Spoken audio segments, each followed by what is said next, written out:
સૂચના ક્રમે ભાવનગરની અંદર પરમ પૂજ્ય કેપી સ્વામીની સ્કૂલ નંબર 1 હોવી સુધી વાત છે અને સંસ્કારો સાથેનું શિક્ષણ લઈને ગૌરવ પ્રાપ્ત ગુરુકુળનો વિદ્યાર્થી ભાવનગર આ અલગ વાત છે.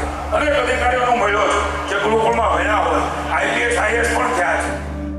શ્રી સ્વામિનારાયણ ગુરુકુળ એનું લોકાર્પણ અથવા તો જેને કહી શકાય કે આજે પદાર્પણ થઈ રહ્યું છે, ત્યારે એવા પવિત્ર પ્રસંગે આ ડાયસ ઉપર બિરાજતા આદરણીય સર્વે સંતોમાં પૂજ્ય કેપી સ્વામીજી, પૂજ્ય ગઢપુર મંદિરના ચેરમેન શ્રી પૂજ્ય બાપુ સ્વામીજી,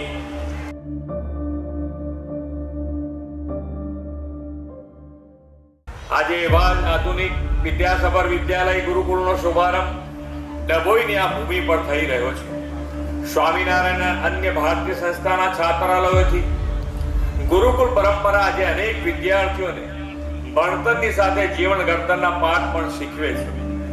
આ સંસ્થાઓ સમયની સાથે કદમ મિલાવીને ભારતની શિક્ષિત અને મૂલ્યનિષ્ઠ એવી આધુનિક યુવા પેઢી તૈયાર કરે છે. શહેરો, ગામડાઓ અને આદિવાસી ક્ષેત્રોમાં પણ ભારતીય શિક્ષણને પહોંચાડવાનું કામ આવી સંસ્થાઓ કરે છે.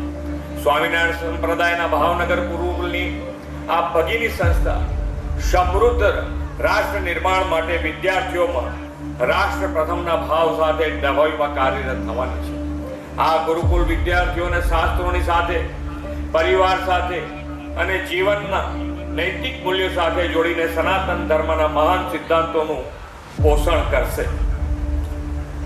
પ્રાચીન કાળમાં નાલંદા, તક્ષશિલા, વલ્લભી જેવી વિદ્યાપીઠોની સર્વાંગી શિક્ષણની પરંપરા આધુનિક સમય અનુરૂપ જ્ઞાનથી આગળ ધપાવી દેશની યુવા પેઢીને કૌશલ્યવાન બનાવવા વડાપ્રધાન શ્રી નરેન્દ્રભાઈ મોદીએ સેક્ટર સ્પેસિફિક યુનિવર્સિટી શરૂ કરાવી છે.